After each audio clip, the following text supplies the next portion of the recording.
Grimes. We are going to present for your edification a story about voodooism.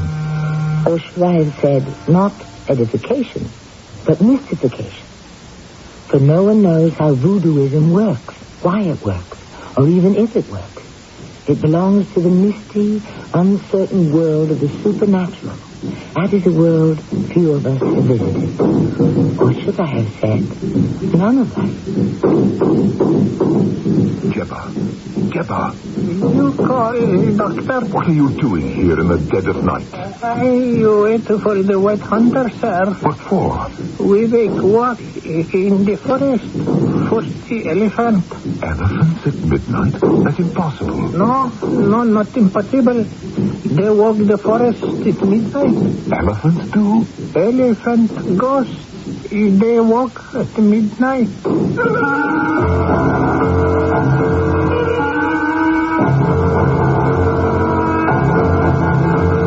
Our mystery drama, Death at a Distance, was written especially for the Mystery Theater by Elspeth Eric and stars Norman Rose. I'll be back shortly with Act One.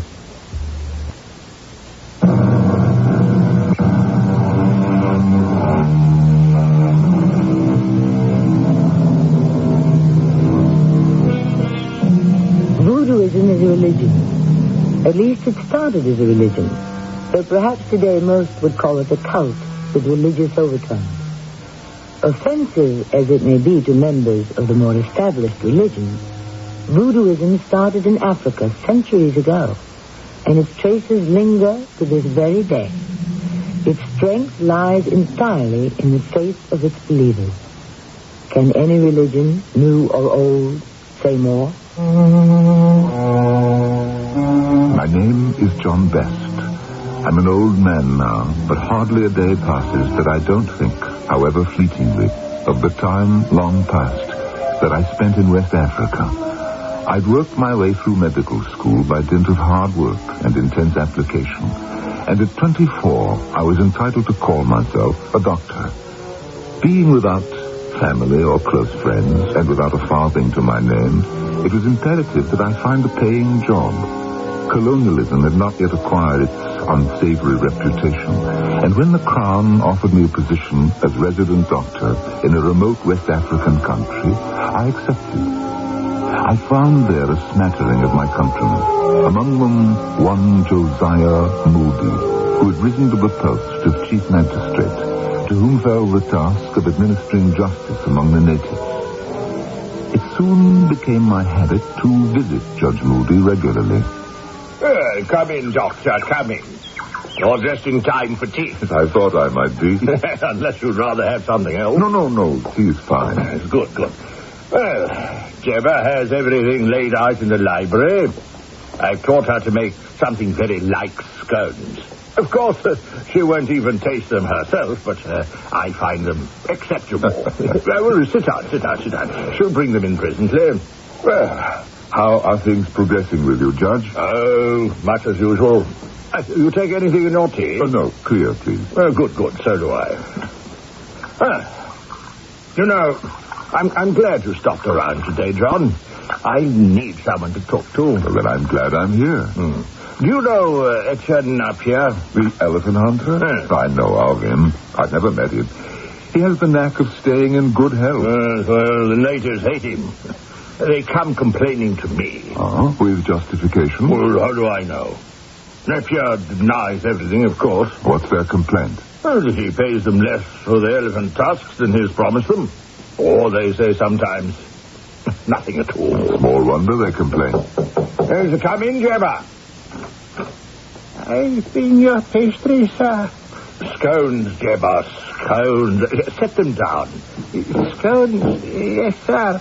Try one, John. Yes, I will, thank you. Well, not exactly what you get back home, but... Good. Yes, really good. You like, truly like? Oh, yes, I do very much. Strange. That will be all, Jebba. Yes, sir. I come back later. Attractive girl. Well, it was her husband who came complaining to me about Etienne Napier. She speaks English. Well, she picked up a lot from me. And from the local witch doctor. Oh, he speaks English too? Yes, as well as you and I. Or better. I had no idea. Dr. Barola got his MD from a large London hospital. Really? Well, why on earth did he come back to this godforsaken place? He wanted to do something about the appalling death rate. He got decorated for that by the king. You don't say. Well, I must try and get to know him.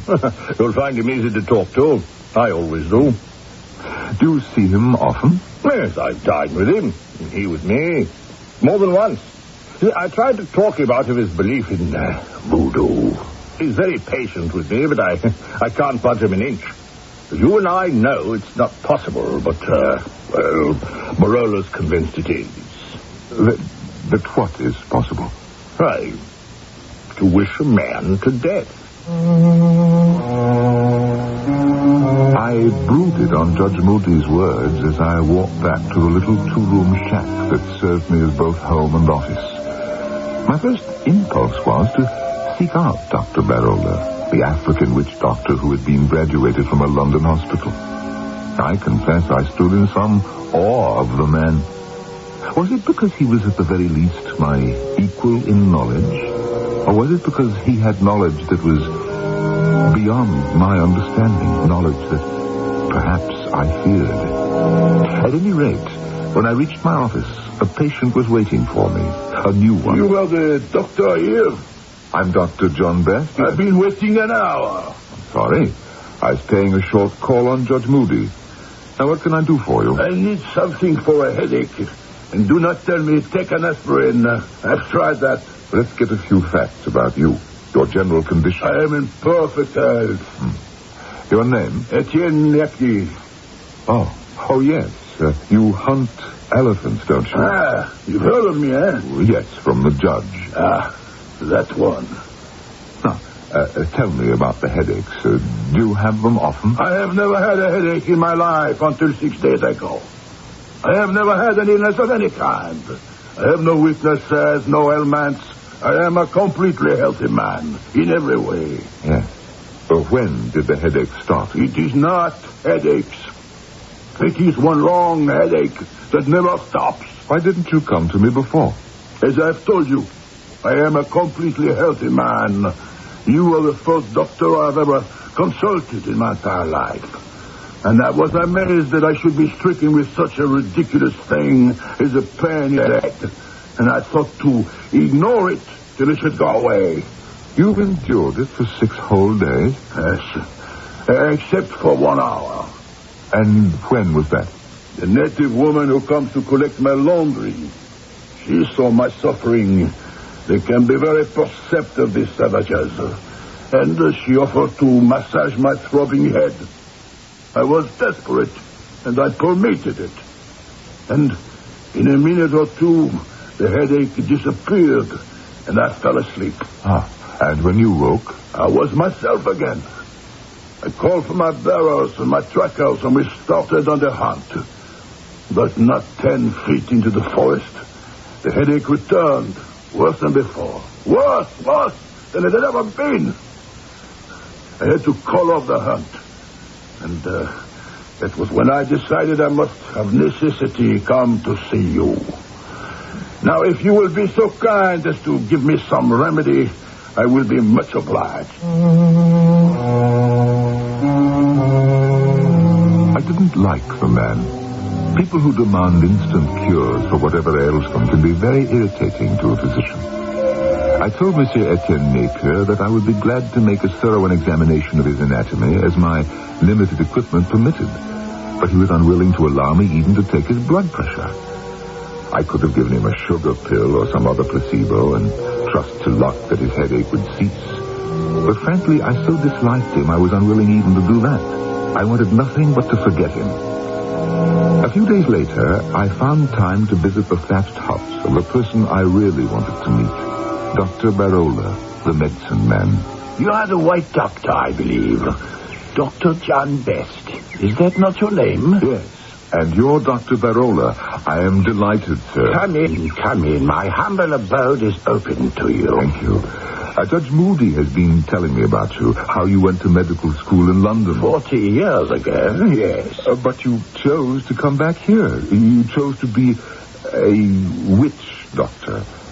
Oh, you're frowning. I, sir, am a doctor, pure and simple. But you do use somewhat unorthodox methods. When the occasion demands, yes. Dr. Barola, I'm going to ask you something straight out. Please do. Naturally, you needn't answer if you'd rather not. No, please ask. Is it true, is it possible, using your unorthodox methods, can you kill a man at a distance? Of course. I mean, cause a man's death simply by wishing him dead? Certainly. Oh. Could you explain how it works, if it does? It does. How is a more complicated matter.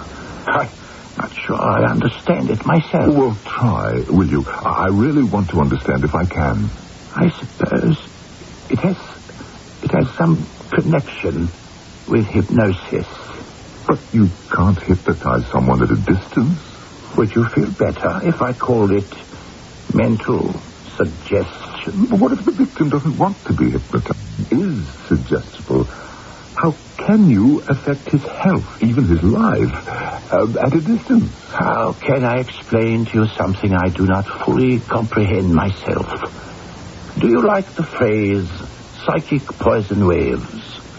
Does that stir something in your brain? Psychic poison waves? Yes.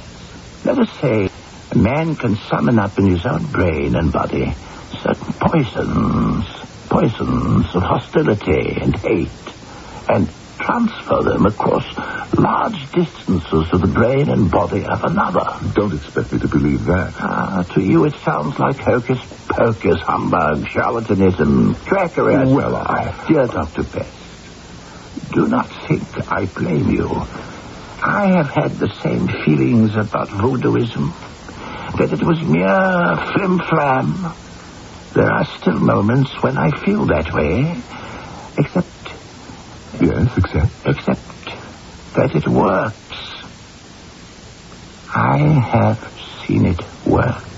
Dr. Barola. Oh, Jebba, come in. This is Dr. John Best from England. Yes, I saw Jebba at Judge Moody's house. How are you, Jebba? Did you enjoy the scones, sir? Oh, yes, I did. I enjoyed them very much. They were very good. What do you have for me, Jebba? What do you ask for? They are in this little sack. Put it down there, on the table. Yes, sir. Is there anything else you require of me? Not at the moment. If the need arises, I will let you know. Yes, sir. Send for me at any time. Doctor, what are you doing? I thought you might like to see what Jebba brought me. I will empty the contents of the little sack, and you shall see. There. Go ahead and look. There's nothing to hurt you. But what is this? What does it appear to be? Locks of hair. That's what it looks like to me. You're right. That is what it is. And these? Well, they look like clippings from someone's nails. Fingernails, perhaps, or toenails. Right again. They are both. I stared in disbelief. Surely this was indeed mere flim-flam, hocus-pocus, what Barola himself sometimes considered charlatanism, except that what was it he had said? It worked. He had seen it work.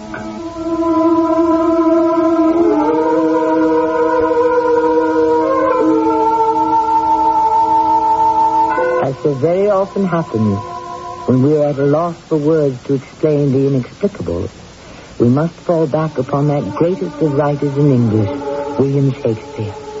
Here, in our helplessness, we are forced to quote the words of Hamlet to his friend. There are more things in heaven and earth, Horatio, than I dreamt of in your philosophy. I shall be back shortly with Act 2.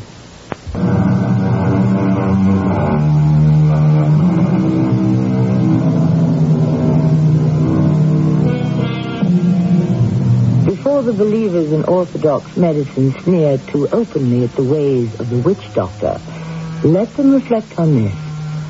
While they extol the virtues of iron as a tonic and prescribe various pills, liquids, or injections, let them remember that for centuries Africans have been told by their medicine men to get from their local blacksmith a quart of his dipping water, the water in which he cools his iron work tools, and to drink it. It seems to work very well, as it always has.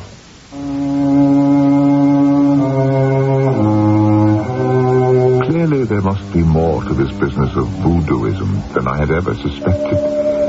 If a man like Dr. Barola, distinct, educated, honored by the crown, if he puts faith in it, then it must have substance, of a sort anyway.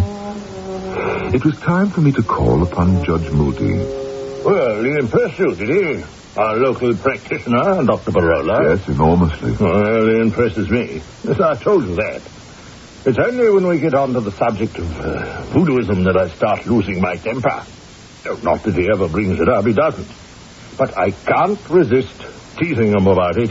Well, sooner or later I manage to get in a dig or two about his superstitious mumbo-jumbo. He doesn't mind? No, nothing least. Merely sits back and smiles at me as though I were a fretful child. He says he doesn't know how it works, merely that it does work. Well, they think it works. You know the saying, if you believe you can, you can. Oh, there's no doubt that belief helps. Belief in yourself. But that doesn't mean that if I believe I can fly over the tops of trees, I won't drop to the earth like a stone if I try it. Barola says voodooism may work through some kind of hypnosis. I'd hate to be hypnotized into thinking I could fly, wouldn't you? Or perhaps mental suggestion, he says. That might work for weak-minded people. Not for me. I asked him particularly about death at a distance, where neither hypnosis nor mental suggestion would apply. What did he have to say about that? Why, he said that it was possible that poisons of hostility and hate could be churned up inside one mind and transmitted across distances to the mind of another, who would then absorb the evil poisons and die of them. Oh, you believe that, Tommy Rock? Well, I didn't say I believed it. Well, I should certainly hope not. I'm only trying to repeat as best I can what Barola said.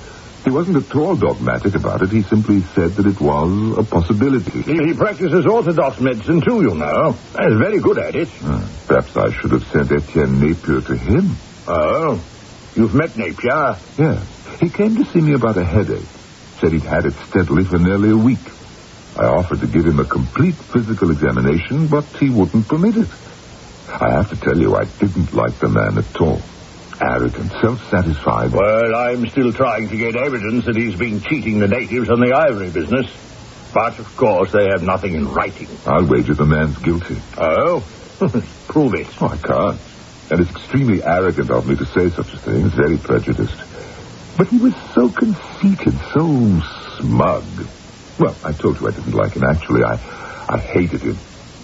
Isn't that ridiculous? I only saw him for 10 minutes or so, and I really hated him. Poisons of hostility churning within your mind? Well, you could say that. Poisons that could be transmitted across a distance? Oh, well, now. Poisons that could kill him. Oh, come, Judge, you're teasing me.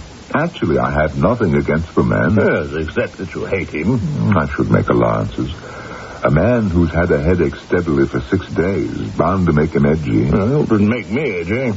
Actually, he did have relief for an hour or so. Oh? And how did that come about?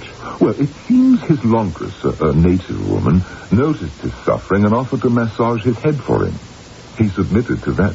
And the massage worked? And he says the headache went away in a minute or two and he fell asleep. He woke up feeling quite well and decided to go hunting for elephants. But a short distance into the forest, the headache came back, worse than ever. Now, that is when he decided to consult me. Not that it did him any good. He wanted some sort of magic pill that would work instantly. I don't have any such pill, nor does anyone else. Well, it's what we all prefer, isn't it? A magic pill that gives us happiness, enlightenment, and peace of mind, all at once. Well, I don't have any such pill either, but I could offer you a spot of tea. Jebba, are you there? Oh, by the way, did I tell you that I saw Jebba again after I met her here? No, you didn't. Yes. Jebba! She was at Dr. Barola's. She came in with something for him. It was a little sack made of antelope skin or something very like. Dr. Barola thanked her and she left. And then the doctor asked me would I like to see what was in the sack.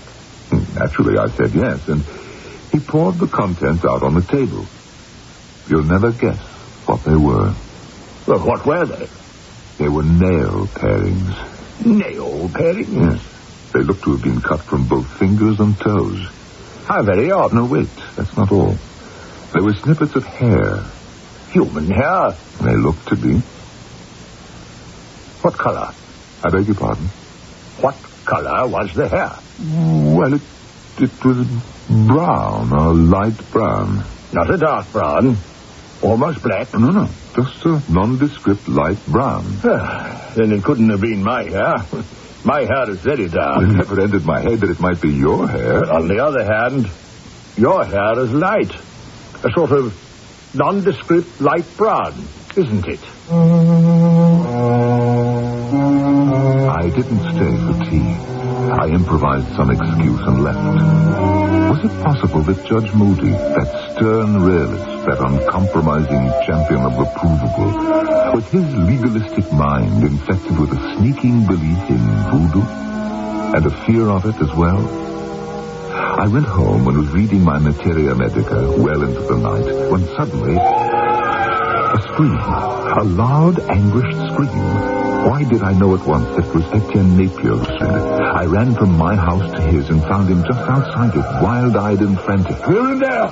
All of them! Napier! They hate me, and they want to kill me! Napier, it's Dr. The Beck. forest is full of them! Look at me, man! They're after me! They won't leave me alone till they kill me! Don't you recognize me? Don't you know me? One of them touched me! Now, let me take you into the house. Now, come now. The others were all around me. They were all around me. Hundreds of them. Let's go inside Some now. were back of me. Some were hiding behind trees. They were watching. Here we are now. The biggest one of all. He touched me. Where did he touch you? My ankle. All right, now just lie down on the couch and let me have a look. The forest was full of them. They didn't make a sound.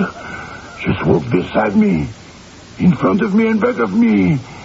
And when I moved, they moved. When I stopped, they stopped.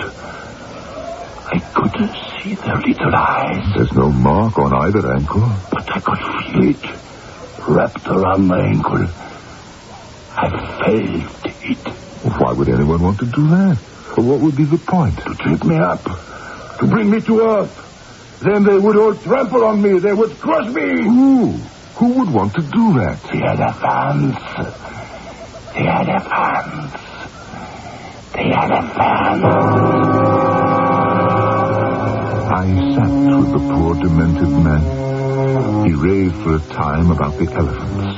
How their tusks had shone in the moonlight. How they followed him without a sound. At last he was quiet. More from exhaustion than anything else. And I left. By now the sun was up, and I couldn't think of going back to my own empty house. So I went to the one place where I might be welcome. Come here, dear Dr. Best. Do come in. Oh, thank you, Dr. Barola. I know it's an early hour to be calling. Please, no excuses. I'm so happy to see you. Do sit down. Oh, thank you. You look quite exhausted. Yes, I am. I've been with Etienne Napier. And how is Monsieur Napier? Well, didn't you hear him scream? Scream? When was that? In the middle of the night. A terrible, excruciating scream. You didn't hear it? My dear Dr. Best, here on the edge of the jungle, there are many terrifying sounds in the middle of the night. One learns to sleep through them. But I heard it. And? I knew at once, at least I sensed it, that it was Napier. I ran to his house, and there he was, just outside at the edge of the clearing, raving, hysterical. Dear. What about? Well, He'd gone for a walk in the forest. Why at that time of night, I'd no idea. And there in the forest, there they were, he said, all round him, in back and front, beside him, some hiding behind trees, their eyes shining, waiting for him to fall down so that they might trample him to death. Surely you didn't think that anyone around here, any of us... Well, I confess to you at first, I did think so. I thought that his alleged shady dealings with your people, I thought that they were taking their revenge. Oh, dear, no. They would never do that. It seems he was talking about elephants. He even said that one big bull elephant reached out and wrapped its trunk round his ankle. Dear me. I examined his ankle, both of them. And this was before I knew he was talking about elephants. And, of course, there was no mark on either. No? Did you think there would be? One never knows. Do you think there actually were elephants in the forest? Watching him? Following him? Hundreds of them? Elephant? Ghosts? Perhaps. Oh, Dr. Barola, really? You go too far. Perhaps I do. On the other hand, perhaps I do not go far enough. Perhaps elephants were real. Oh, come now. Monsieur Napier has killed many of their kind. I knew a farmer here who shot an elephant that was stealing vegetables from his garden. He left the dead animal lying there, and in the morning, the body was gone. Are you saying... And the elephant's friends came in the night and carried the body away? Yes, I am saying that. There is loyalty and humanity among elephants. All the same. Wait. You have not heard it all. A few days later, 2 thigh bones of an elephant were found by the farmer on the exact spot where the beast had fallen. Reproach?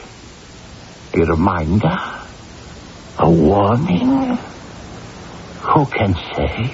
Not I, certainly. Can you? Dr. Barola, may I come in? Come in, Jebba, come in. Thank you, sir. I brought for you what you asked. The shirt? Yes, the shirt. Hand it over. Now, will you both excuse me for a minute? I have something that must be attended to. Jebba, that shirt belongs to Monsieur Napier, doesn't it? Yes, doctor. Jebba, Monsieur Napier told me that a woman of the tribe did some work for him, some laundry. He said this woman had remarkable powers, that she could massage him and make his headache go away, and that the relief he'd had in 6 days came from this woman. Jebba, are you that woman? You are, aren't you? Never mind, I know you are. And you went to his house this evening, too, didn't you? And he asked you to relieve his headache again, didn't he? And you did. And after you left, he went into the forest.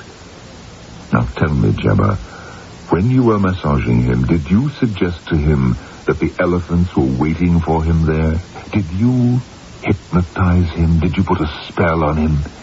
You must have done something before you left the house with his shirt, the one you just gave to Dr. Barola. Am I right, Jebba? Forgive my rudeness, won't you? It was very important that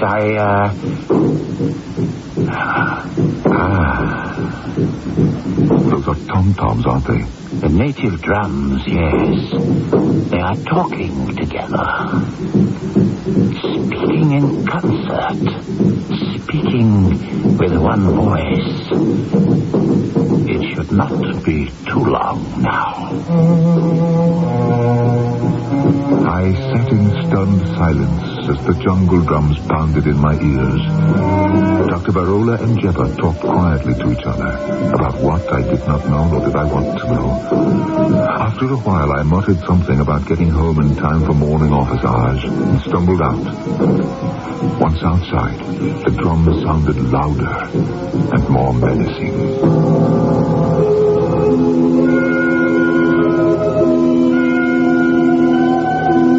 How did it seem to you? Mad, perhaps? Ignorant? Or does it appear simply silly? Consider us silly. happily, we won't be around to hear them say it. I'll be back shortly with Act 3.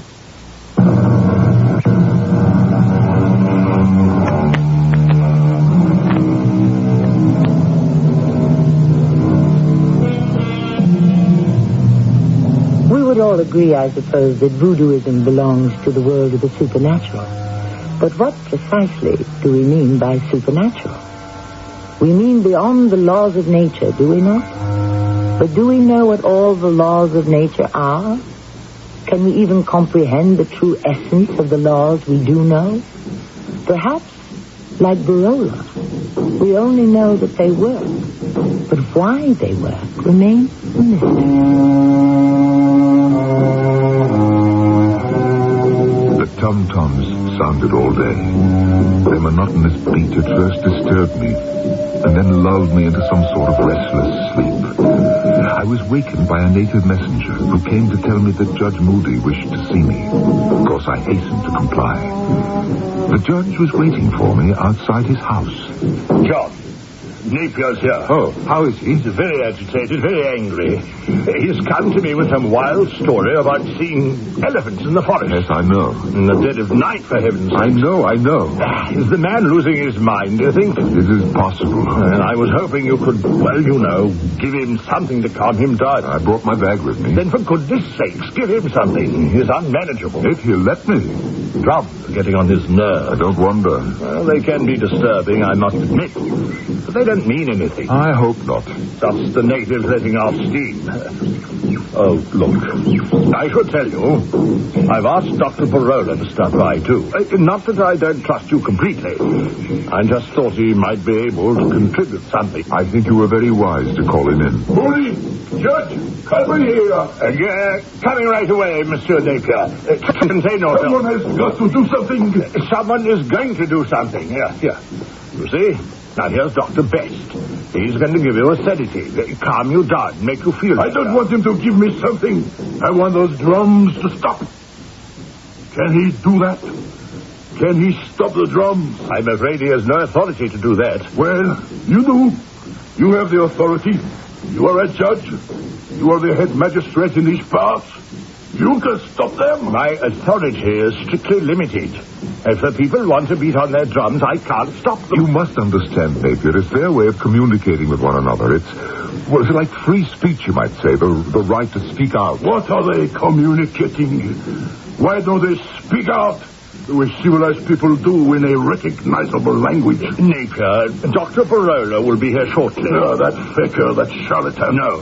Dr. Barola is a very cultured and distinguished gentleman, and he is wiser than any of us in the ways of Africa. I think he's coming now. Yes, there he is. Dr. Barola, how good of you. Not at all, my dear Judge Moody. How can I help? You can get those infernal savages to stop beating on the drums. That's what you can do.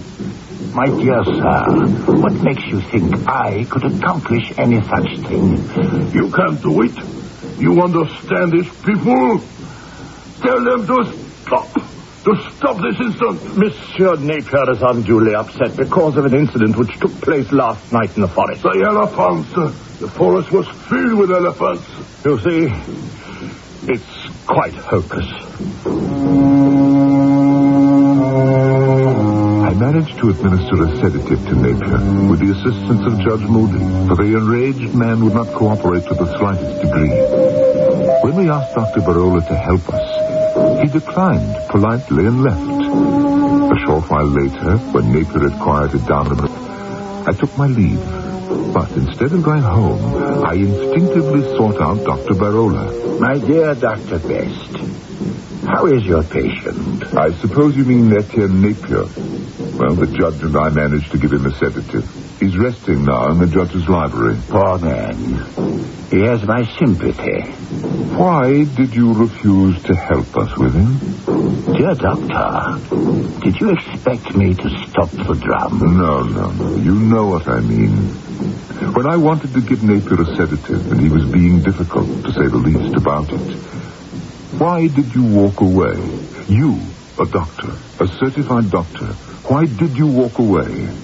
I did not choose to assist. You saw the condition the man was in? I did not choose to assist. Why not? It was your duty. The man was suffering. I did not wish to touch him. Well, why not, for the love of heaven? Such a little thing to ask. Not to me. You don't even know him. So far as I know, today was the first time you've ever seen him. True. Well, then why? To me, the man is a devil. A devil? Dr. Barola, you're not going to preach voodooism at me again, are you? Have I ever preached to you about voodoo or anything else? No, but... Come with me. Just into the back room. I want to show you something. Something I think will interest you. As a matter of fact, I think it will interest you greatly. There. Look. What is it? What does it appear to be? Why, it's nothing but a doll. A big doll. Quite so. A doll. The size of a man. Quite so. It's quite complete. With feet and hands. Quite so. And fingernails. Good Lord, Barola. The doll has fingernails and toenails. Just so. What is that he's wearing? I mean, what is the doll wearing? It's a shirt. A shirt like Napier's.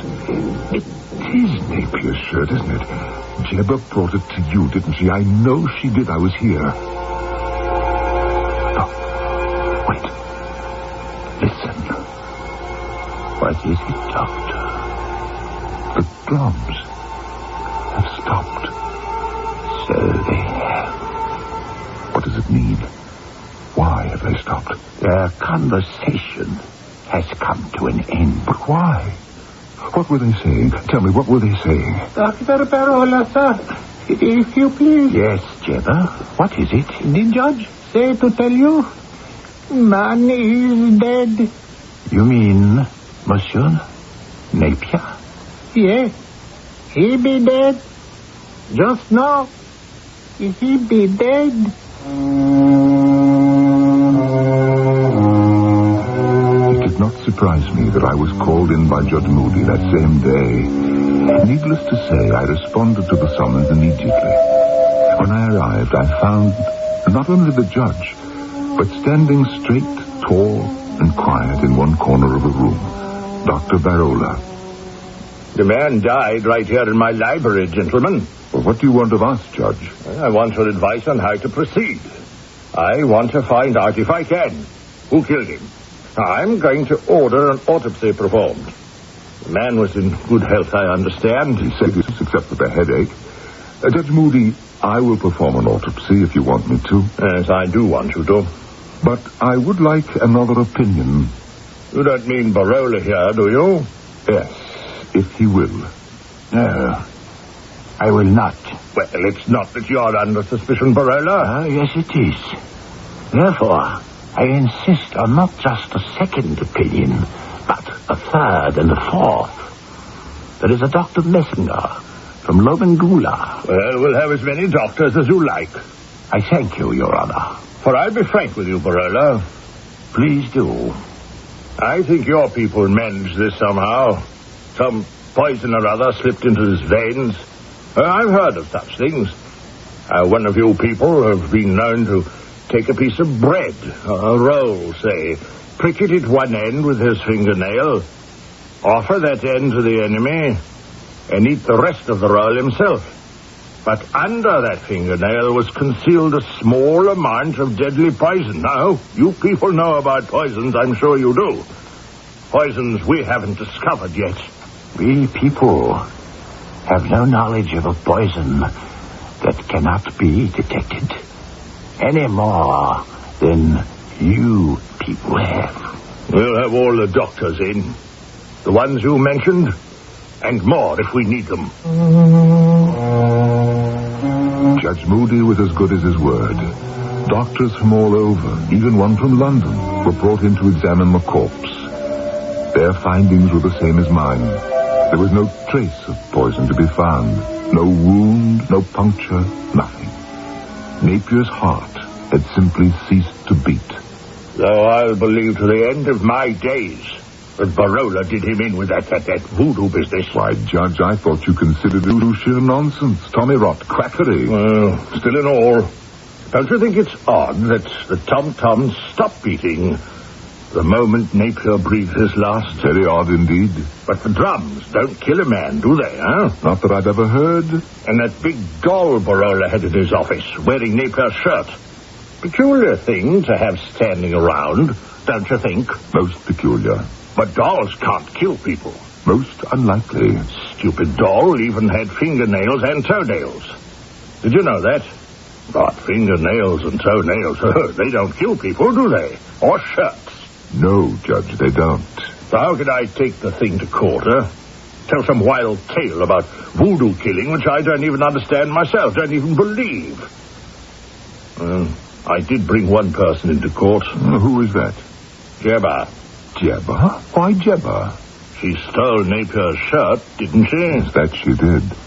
She was his laundress, and he trusted her with his clothes, and she stole his shirt. She admitted it. What sort of punishment did you deal out to her? I fined her. Took it out of her pay. Jebba, make some tea for Dr. Best and myself, will you? She is still working for you? Oh, I couldn't get along without Jebba. Matter of fact, I've raised her wages. Jebba, bring some tea, will you, for me and my friend.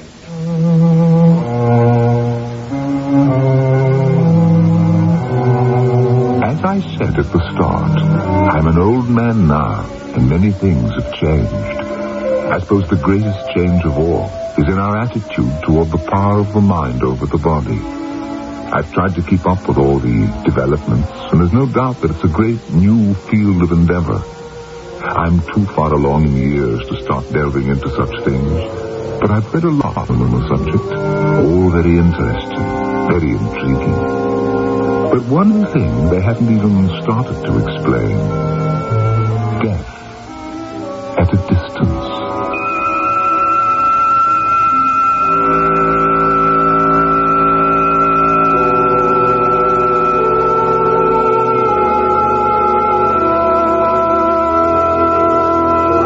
If you think someone like me is competent to explain death at a distance, you are very much mistaken. I wouldn't even try. I don't understand it at all. If you want the truth, I don't even believe it's possible. I think it's tommy rot, humbug. But then, what do I know? I shall be back shortly. To Larry, another reader, or is it victim of Ravenhouse Mysteries? I was at the bus stop reading the latest Ravenhouse paperback when a lady walked by. She seemed familiar, like I knew her from somewhere. I followed her. She started to run, and I lost her in the crowd. The next day, I saw her again in the supermarket. Our eyes met over the lettuce. I said, "Sarah, you're supposed to be dead." Ravenhouse Mysteries are so engrossing, you can't help but let the mystery take over your life. It was a little embarrassing. I had her confused with the character in my Ravenhouse mystery. Ravenhouse publishes new mysteries every month. Which one will claim you as its victim? If you're clever enough, you'll find Ravenhouse Mysteries wherever paperbacks are sold.